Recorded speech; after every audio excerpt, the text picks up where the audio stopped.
Welcome back. In this video, we're going to be talking about CSS 3. Now, just like with HTML and HTML5, CSS is a standard that constantly evolves to adapt to new demands of websites.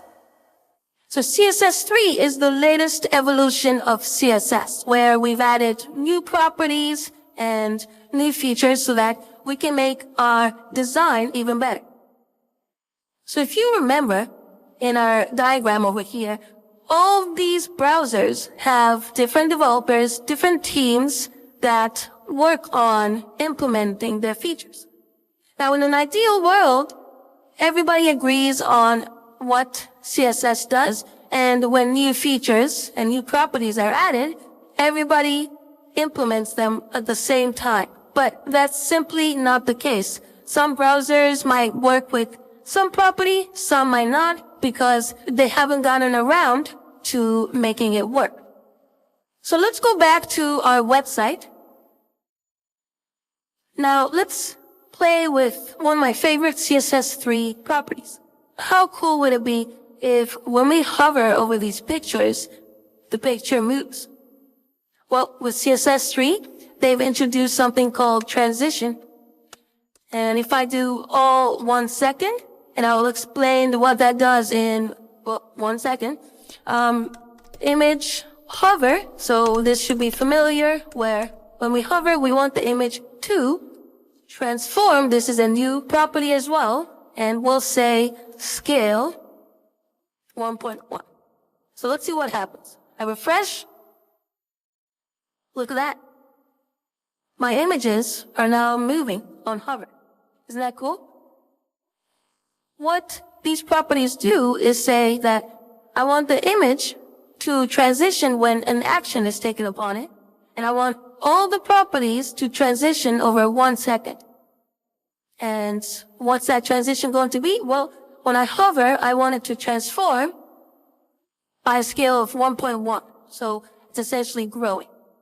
If I change this to 4 seconds and I refresh, well, now it takes 4 seconds for the image to scale. You can see over here, and then change this back to 1 second, just because it looks better that way. If I make this website full screen, you see that we now have a beautiful effect for our image gallery. And there's also another property called animation, which you can look at on your own. But again, CSS3 has brought in a lot of these new properties to make websites even more dynamic than they are now.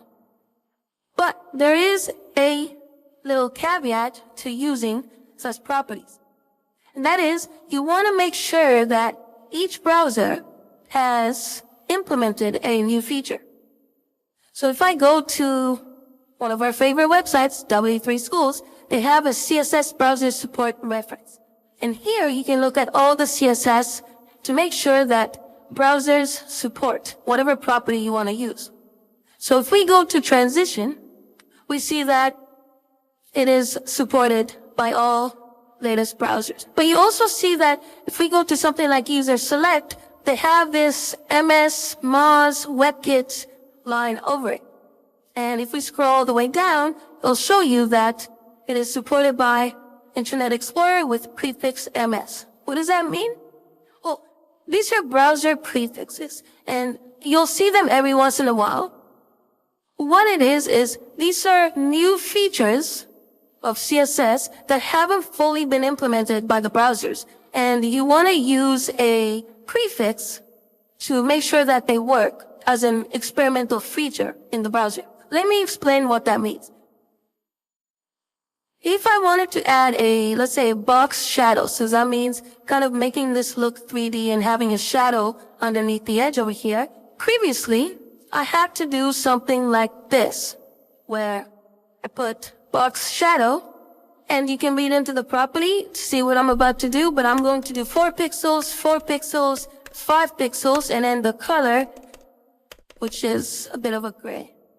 So if I do this and refresh, well, that looks nice, and my browser is the new Chrome, so it has this feature.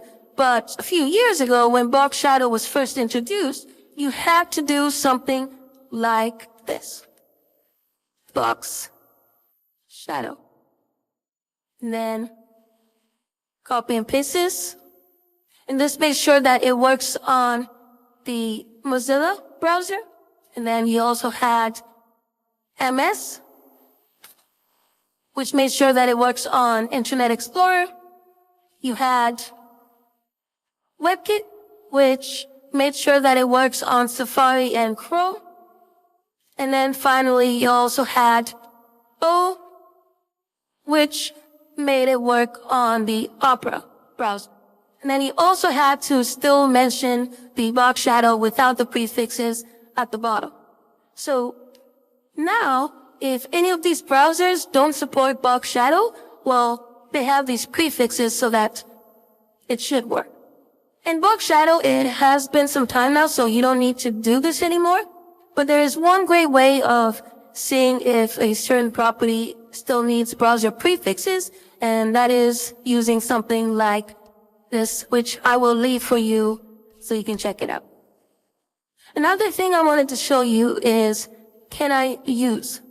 So caniuse.com is a great resource to see anything that you might want to try out. So if I type in here CSS transition, you'll see CSS3 transitions are supported in all these browsers, except we have one, Opera Mini, and it says it's 2.63% of the global usage.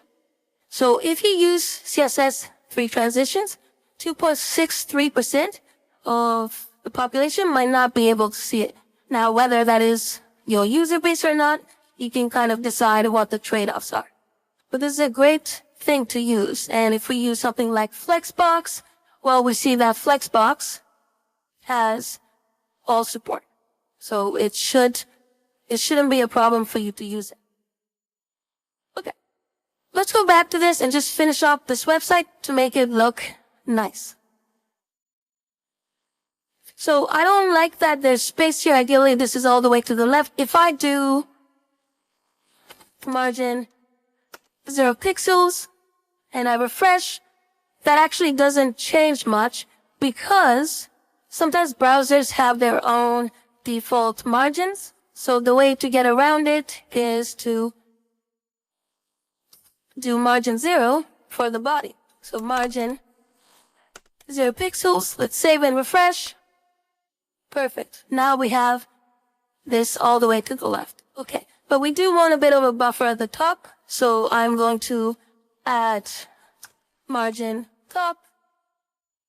And we'll do 10 pixels. Save and refresh. Perfect. Now we have a beautiful website. And it didn't really take us much. We just wrote a few lines of CSS, a few lines of HTML, and look what we have. I'll see you in the next one.